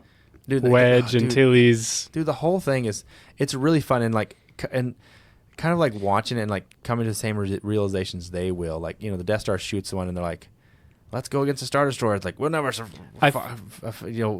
against that. But it's like, we'll survive against that longer than we'll survive against that Death Star. Yeah. Here's another thing, too, is you actually see large-scale, like, battle and warfare techniques. Yeah. Like, whereas Episode 4, you just have the strike team, going in. It's whereas, just like, you actually have a large-scale Uh-huh. battle here, and there's battles going on, and there's maneuvers, and Yeah. there's counter-maneuvers, and they're actually, like, Mm-hmm. doing stuff to better their chances. Yeah. And the chances were already slim. So I think, like, you actually, tactics-wise, that's a new thing that you see. Yeah. No, that's actually really true. They don't, because Episode 4 is just a bunch of fighters. Yeah. There's no any big ships, and then now we actually. And it's have like the same sequence twice over where he does a trench run. Oh, the stakes are Yeah, higher. dude. Vader Uh-huh. comes True. in, and where it's like, oh, this one Yeah. No, I think it's really well done. That is cool. And then they go against the. I wonder if George studied briefly like any of the like the fighter like ace pilots in World War II or some of the dogfights, because it's very much a dogfight in space. Well, I know. Episode 4 was right. So like there's almost a scene for scene thing he edited of dogfighting footage. Yeah. And that's almost exactly how the Episode 4 goes. So there's like a clip you can watch the whole thing. Yeah. Episode 4 like side by side of George editing like dogfights together. I'm sure he did something very similar for Episode 6. Yeah. I would imagine. And like because it feels more like ships and boats and trying to turn them around real slow. The big ones take forever to turn around and like fighting against the smaller ships instead of the big ships. But no, I think I really enjoyed it. It definitely feels it's a pretty big epic conclusion, right? Like with the 3 stories going on, like at the same time, like Palpatine saying like your friends will not survive. This whole thing, like. And I love how just like that, just his sense of authority, where he's just sitting the whole time. Yeah. He's never worried.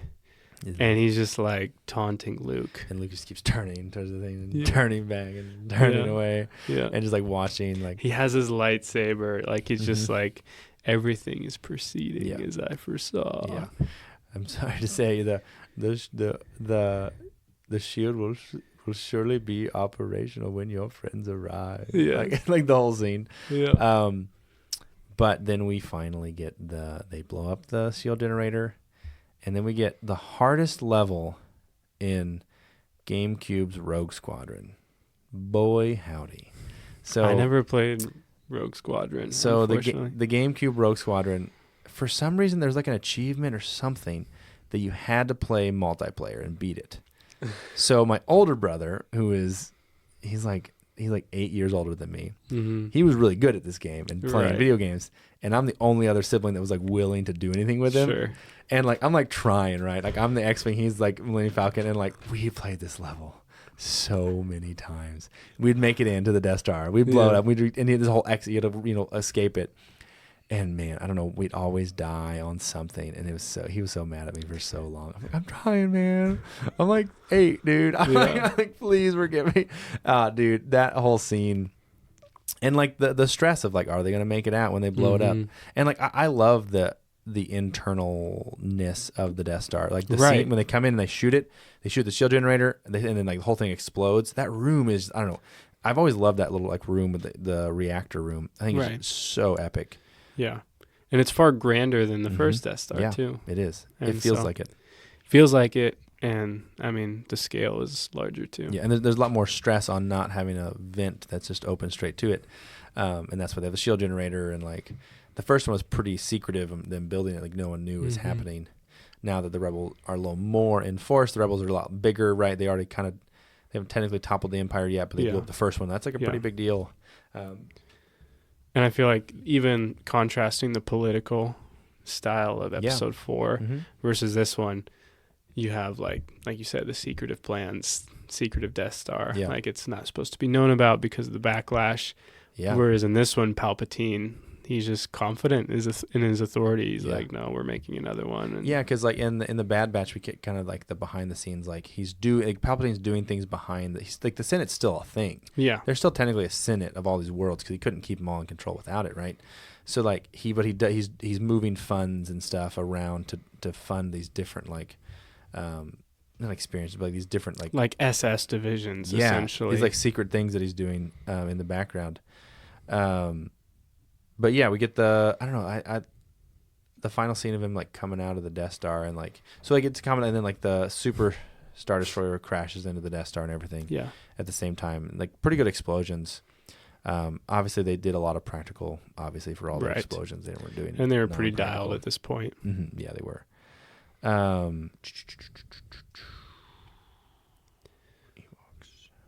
Luke and Vader's fight. Luke and Leia. Luke and Vader and Palpatine. And Palpatine. The Emperor. Pretty intense. Mm-hmm. We first get the guards, Imperial guards. Dude, those guys are so cool. I was gonna say earlier, I never brought this up, but I wish. Yeah. Palpatine's wives, just kind of random, like what the other guys there. Yeah, like the other those characters, there's the purple ones. Yeah. Like I guess in my mind, like now I'm realizing they're kind of like the blue guy with the horns from episode like 1, 2, and 3. That's his like right hand man in the Senate. Yeah. I'm guessing there's like those guys. There's like his advisors, like politically. Obviously, when you're that close to Palpatine, like what all like the secret things they're doing are. But yeah, like those guys are so random. Well, I remember I had a book. I had some books on Star Wars growing up, unsurprisingly, and I feel like they were like actually Palpatine's wives or something. I thought they were just their advisor. His advisors. I could be wrong, but I don't remember wives, but yeah, I don't think they were. But I never know. I don't know. We'll have to look this up afterwards. I haven't looked into that specific. I've never Googled that. Yeah. How many wives did Palpatine? I never Googled that. Should we ask ChatGPT? I mean, well, they already got some trivia wrong, so probably not. You can. I'm gonna do it. You can ask ChatGPT. Just see what it says. Yeah. I do. Yeah. It's kind of weird. Obviously Palpatine wanted a secret meeting with Luke, but it does feel like obviously, he could have had more guards there and not have this big hassle. But obviously, so Palpatine's plan is for him to kill Vader. Is what his like secret plan is. Yeah. When he's been telling, like I don't know why they don't all know, because it's pretty known that Sith only have 2. Obviously, like back then they didn't have that rule spoken, right? But Vader knew, because Vader wanted to turn him to take over the Palpatine and wanted to be his right hand man. So like, I don't know, Palpatine's plan for Luke to kill him. I don't know. It's kind of interesting from Vader's perspective. I guess maybe he was thinking he would change Luke first. I'm guessing is what his plan was. Before Palpatine changed him, but did you ask him? Yeah, it says there was no notable. It says romantic, but I feel like it was like concubines or wives or something. Maybe I was just imagining things as a kid. I think you're imagining those things. I'm pretty sure those. I want to look up. Those are political advisors. I want to look up that book because it was like the guide to the movies, and so I don't know if you have any of those lying around. But I do not have many of my books anymore. I might still have it at my house. You mean these guys? Yeah. Oh, they're Imperial advisors. That's what they say. I swear that it said like 1 or 2 of them was his wives or something. Hard to say. Yeah, I'll look it up afterwards. Yeah. I think that book is still around in my house somewhere. That'd be pretty cool. I mean, if it is, I might have to give it to you. We need to talk about this, because if this is a thing no one's ever talked about, this is a big miss in the lore. I know. Like what? It's probably not canon anymore, but it's fine. No. But what is Disney? Well, I didn't say that out loud, Disney, if you're listening.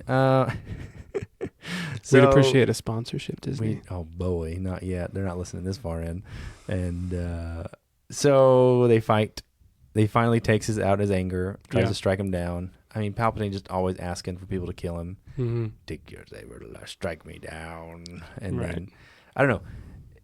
He does it well. He eggs him on for a while, right? And do we think he would have shot his lightsaber out of his sleeve? If like Vader didn't? Sheev style? If like Vader didn't? No, like, I don't know. Like just in general, but he would have. But I think he like say Luke tried to strike him down. Oh yeah. I get what you're saying now. Yeah, if Vader didn't do anything, do you think he just probably? But I think he just knew Vader would do it. Right. Yeah. Like he knows he's in control. Or did they have a conversation? All right. So what we're gonna do is I'm gonna egg him on, and then you're gonna block him. Okay, last second. Cool. Yeah. I want that behind the scenes scene. I will say I like the stakes of this scene more. Yeah. Luke's just dealing with greater inner turmoil. Yeah. And greater stakes personally. Yeah. Whereas the first two, when he confronts Vader, he's just kind of thrown in. He doesn't really have a clear idea of what the Empire is, what's happening, like rebels. He's just a kid in some ways, very naive. True. And this one, he knows a lot more. And his intention, his decision is set that he wants to see his father redeemed. Yeah. And wants to see him turn. Yeah, because Yoda didn't say, because he says, oh, I am a Jedi. It's like, You're like laughing at him. He's like, no, you still need to face Vader. But he said face Vader, confront Vader. He didn't say you need to kill Vader or you need to destroy Vader or to even destroy anything. It was you just need to confront Vader, which I think is good. Obviously, they didn't say just you need to kill Vader. Yeah. Because that would change the whole story. Totally. And that's what he's going in, right? He's going in like, maybe I'll have to kill my father, maybe not. Maybe I can turn him. Like, there's still good in him. I can feel Anakin Skywalker still inside of you. But then we get the whole fight scene. So I got a comment from Instagram today from where is it? From Daniel Pease from Instagram. Okay. It says, people love to hate on the choreography. Sorry. People love to hate on the choreography in the throne room scene of The Last Jedi, and rightfully so. But, I didn't put this in the right part. This says, but Jabba's sail barge in Return of the Jedi it's just bad, dude. Oh. That was supposed to be earlier. I think I read throne room. Well, we'll cut that out. Okay. Sorry, Daniel. I think the choreography was great. I think they were told, I think Mark Hamill has talked about they were told that lightsabers were heavy. Yeah. Or maybe they just were. Like the ones they had were just physically heavy. They were, yeah. Which future, I love that because of Mandalorian. Right. Well, I guess technically Book of Boba Fett. Anyways. The weight of the Darksaber. Yeah, the weight of it, because if you don't know how to utilize, like until you can work with it. So like Luke, able to use the Force and stuff, like he's better than like Mando, but he hasn't like mastered it. And like the prequels, right, they've mastered it and everything. So I think that's cool that they've tied all that back in, because they're swinging, like missing and hitting the walls. And and here's a thought, like I don't, this isn't a lore statement, but I feel like people are always nitpicking about choreography in lightsaber fights, which I understand, but a lightsaber isn't just a sword, and I'm really glad that the fights aren't fencing. That would be really lame, because in a sense, that's the most effective way to use a sword, is fencing. It's the least amount of effort. You're trying to impale your opponent, whereas obviously movies depict different sword fighting for effect, and those techniques were used. But if you think about a kyber crystal for a sense, and how a Jedi has to find and choose their kyber crystal, there's a sentience with the Force within that kyber crystal, and that has to be honed and developed. And it's not just this inanimate object. Like I think there's an element, like you said, like there's that weight, there's that you have to learn how to use it. Like work with it. I think I'm really good at not getting into arguments in my personal life of Star Wars, because people say some really dumb things. I've heard the argument, they're like, why are they look so heavy? They're made of light. I'm like, that's just what they're called, dude. Don't but I'm just like, yeah, man. And like, I'm glad I'm not an actually guy. There's so many times like, no, there's no reason. There's no reason to do that. But so many people are like, well, why is it heavy? It's a light sword. Okay, well, I do want to say this music in the finale is some of my favorite. It rivals like Duel of the Fates for me. Wow. And like, because it's it's like what is it? It's a choir. Yeah. It's like really swelling and really intense. And like the big moment, like Luke like hitting at like Vader and everything. Dude, it's so like, you don't really think about it, but like the ending of it's like so intense. It is. it really adds like the whole drama of it. Just like it's just they're wailing on each other, just going for it. Yeah. We get some hide and seek. Mm-hmm. We get Vader and Luke hide and seek, which is always funny. I will say it's a good shot though with Luke, the light split on his face Uh-huh. as he's trying to decide and making his Your decision. sister. Yes. No. When like he gets mad, right? He like freaks out. Yeah. Because he's like pretty much threatening to take his sister from him, right? Right. And then that's like the same. I don't know. It's a similar vibe. I've heard. I haven't looked into it. I haven't really studied for my Last Jedi episode yet, but they talk about the times that like Luke has like ignited his lightsaber in anger were only in reference to like his family potentially being harmed. Yeah. Right. So he ignited his lightsaber over Kylo Ren because he thought that was, and then like same with like Leia in this one where he ignites it in response. I think it was Timothy Zahn said that. He's like, yeah, the only time Luke ever ignites his lightsaber in anger is because of fear of like his family getting hurt. Right. But anyways, that's just like a side note. They fight. It's a I don't know, it's a really epic fight. The one scene as a kid, which I think is really funny that I was confused on, was he's like hitting Vader, right, like going at it, and he cuts off his hand. Yeah. And then he looks at his own hand. Yes. And I was like, wait, what just happened? Did he just get his hand? Like I forgot he had a robotic hand. It's a kind of confusing cut. I was like, what is he thinking? He's like, Yeah. oh, because of like the scene where like he's more machine than man. He's becoming his father. Like it made sense once I became old enough. They did a good job earlier in the movie where he gets shot in his hand. Yes. And then he covers it up to remind us he does have a robotic hand. I think that's good. They obviously storytelling wise, that's really good. They did that, but as a kid, I was like, what is happening? What do you mean? Did he just take his hand? What? Yeah. I mean, that was like the whole plot, right? He was going to take the helmet and be like, I'm. We also Vader get now. lightsaber throws introduced in this fight. Oh, he does. He throws it. Yeah, he throws. Oh, he Vader does. throws That's it. so sweet. I want more lightsaber throws. I know. Like, Ugh. talk about an untapped choreography. Why don't they just hire me, man? I have so many good ideas. Just use the Force. There's my one idea. Just use it all the time for everything. Right. Force speed again. Okay. But yeah, then we get Palpatine laughing. Yes. And then he's like, well, I think, no, I am a Jedi like my father before me. Yeah. Like the epic Luke Skywalker scene. He's like, well, then you will die. Dude, and this scene. That's when the big music happens. And there's two times where the music happens, but yeah, sorry, go ahead. Just the scene, like Luke is in excruciating pain. The acting that Mark yeah. Hamill does. Oh yeah.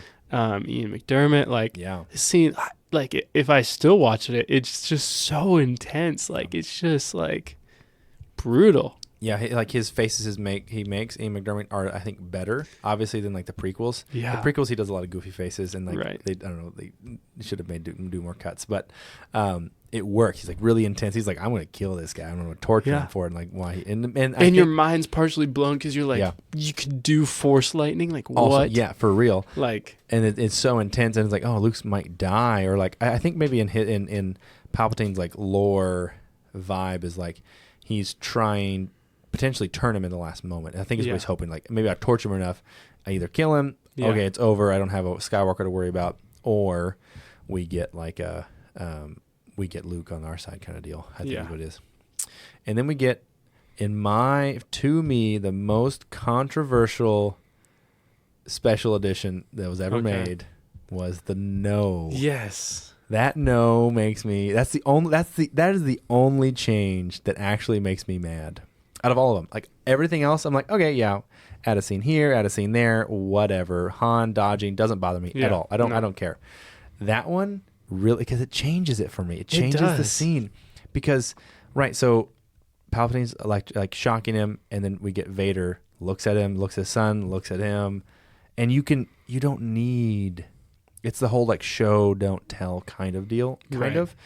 Like even though he has a mask, I can tell the actions speak 1,000 words. I can see the emotions he's having. Yeah. I don't need the no. Like okay, that's the main one that gets me on the special editions that bother me. But yeah, then he throws him in and he blows up. That's also kind of intense. Yeah. Like, and then like there's like ghosts and things and Energy and like the whole thing of him exploding. I don't know. I think it's super cool. Should have left it at that. Yeah. I think it's, I don't know, the whole ending sequence. And I never questioned that as a kid. Like, Yeah. oh, is Palpatine dead? Like, he went down like a reactor and exploded, incinerated. True. And he's shooting lightning the whole time, That's like electrifying himself. So, Well, he did die. He just moved his yes, consciousness. he did. Man, I wish it's like almost a cool idea for the whatever freaking movie that was. Yeah. That's Rise of Skywalker, but they just didn't explain it well. Because No. I've like looked into it and like I understand it, but it's Right. like it's so confusing. It is. It's like you're Palpatine's granddaughter, but you're also his son, his daughter, because his consciousness went into this guy and then had a kid, and it's so confusing.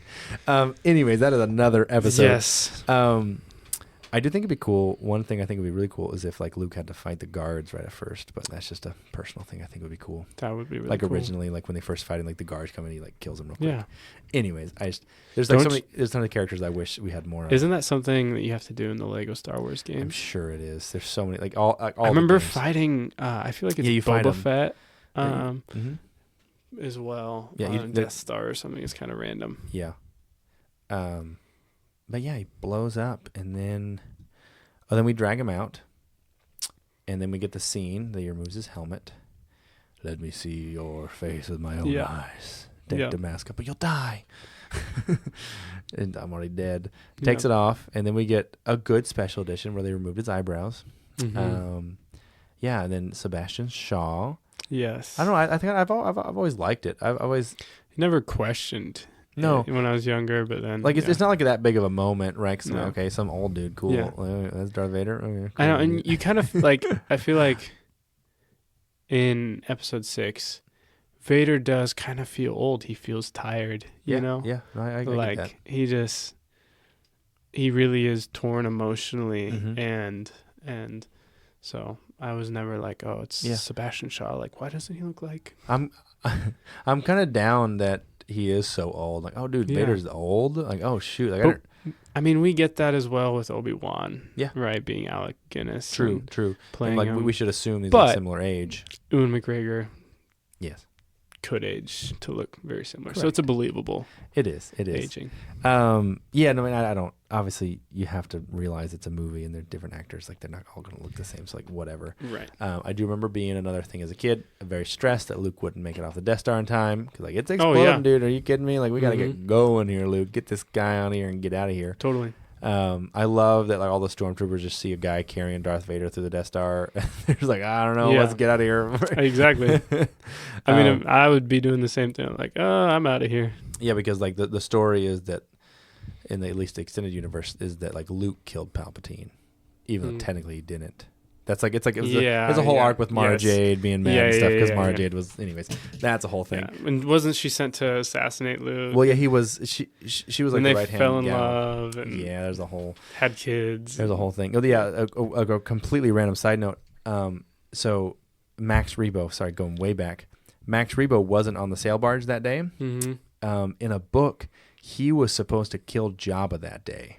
Whoa. He was hired to kill Jabba the Hutt that day on the sail barge. That's crazy. But he got held back for whatever reason because of like size noodles or something like that. And then he didn't end up dying on the sail barge that day because he was. Anyways, I'm glad they didn't have him on it because we've had him in Book of Boba Fett and other things now. But that's a side quest that I learned about in a book. I don't know if it's technically canon, but I don't know why it wouldn't be because it doesn't matter. You know, there's things that should be canon that just don't matter. We go down and then he burns him. I really like that scene, honestly. It's pretty intense. It's cool. The music's amazing. John Williams always crushed it, kills it. He then like it pans. I think doesn't it pan up from there? Yeah, it like follows. It pans up, Darth Vader, and then like flames and sparks, and then I think stars, and then there was the fireworks. Fireworks, yeah. One thing on that fire scene, I was always fascinated about how big of a match that was. That Luke used the giant torch. It was just like a giant match thing. It was just something as a kid. I just would always be like, man, I've never seen a match that big. Like, whoa. Well, it's just an alien match. It's fine. Just the things you like lock onto as a kid. It's like, I think it's interesting, like, right, so like the burning of a force user. We get the explanation for that later, and we see that they do that in Jedi like tradition and stuff. Become one with the force and all that stuff. But yeah, then we pan up, and then we get a massive special edition, which is the changing the song, one from Yub Nub. Yeah. Which I don't know. I'm kind of torn on that. Like the final, like Yub Nub is not as much of a finale song as the one we have now. Yes. Like the big finale song with, going through Coruscant and Cloud City and all these places, seeing the whole world, the whole universe celebrate that Palpatine's dead and that the Empire's fallen. But Yub Nub, I don't know. I still, like, in my mind, I still have Yub Nub in there. 100%. Yub Nub. I don't know. It's another diegetic music, which I do like. But the other one's more epic finale. It's more like, in light of the prequels, the other one makes more sense just because there's that much more world building. True. And universe building that goes on. Yeah. But in just the original trilogy, Yub Nub makes sense. It does. But like the new, I don't know what the name of the newer one is, but it's definitely more of a finale. Feels more almost nostalgic, meaning like it has the emotion of a finale. It has the emotion of like all these people coming back together and hugging, and like Yub Nub didn't. It kind of felt like a middle movie it's song. It's just a traditional score from obviously John Williams. Yeah. So. But I don't know. I think it's, I'm okay with the new one, but like Yub Nub is still in my brain as like it's part of That's what I grew up on too. Yeah. And then we get, Ewoks hitting the helmets of stormtroopers, and who are they cooking on this barbecue? Yep. Probably people, we guess. Cause I don't know. Who knows? They didn't say. Yeah. We don't know.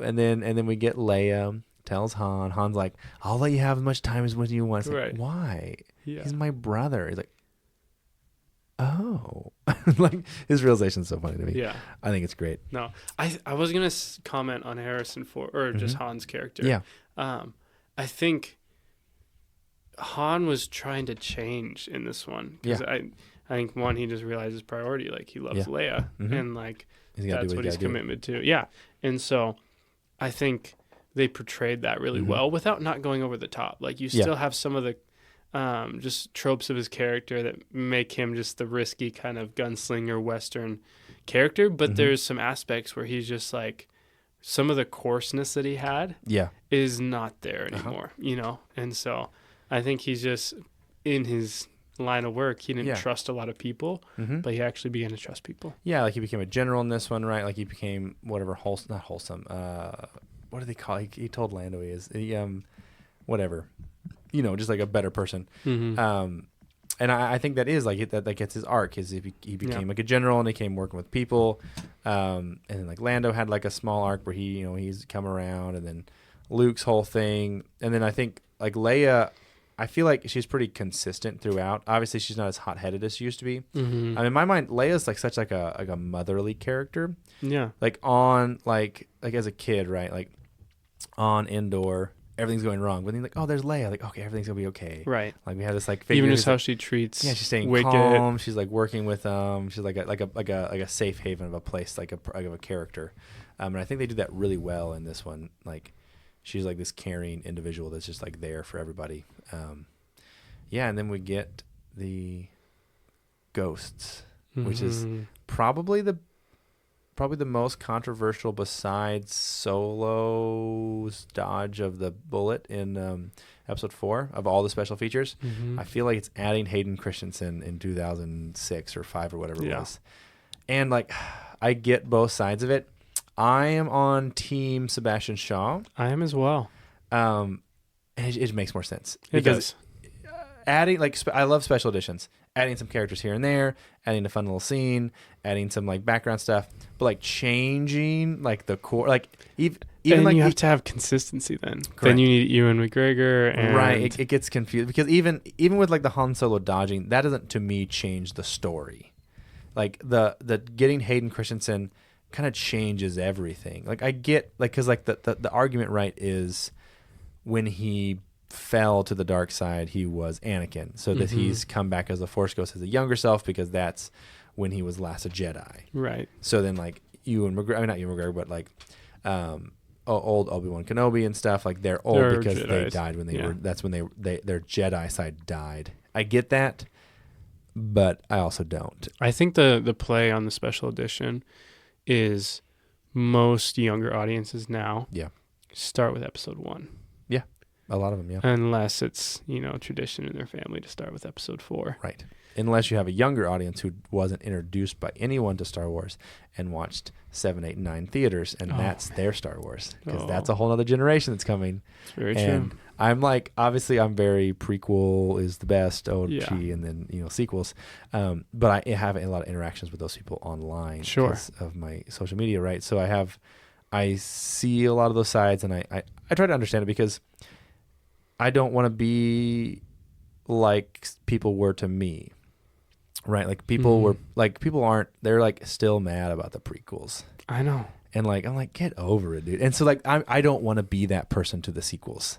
Right. Like if someone likes something, I don't care. That's great. Yeah. I'm happy with them liking that, and I don't want to be the person that hates on someone just for liking something I don't like. I don't want to be that Star Wars fan, because there's a lot of them out there, and there's plenty of them. And I've my whole life, dude, I go to like church camps and stuff, and like I'm like the first level, like a freshman. They're like, oh, you're just a freshman, you don't know anything. I'm like, dude, you're just being mean to me. It's like, I never want to be that person. I don't want to be that person that like makes a bad experience for someone else. Star Wars is Star Wars.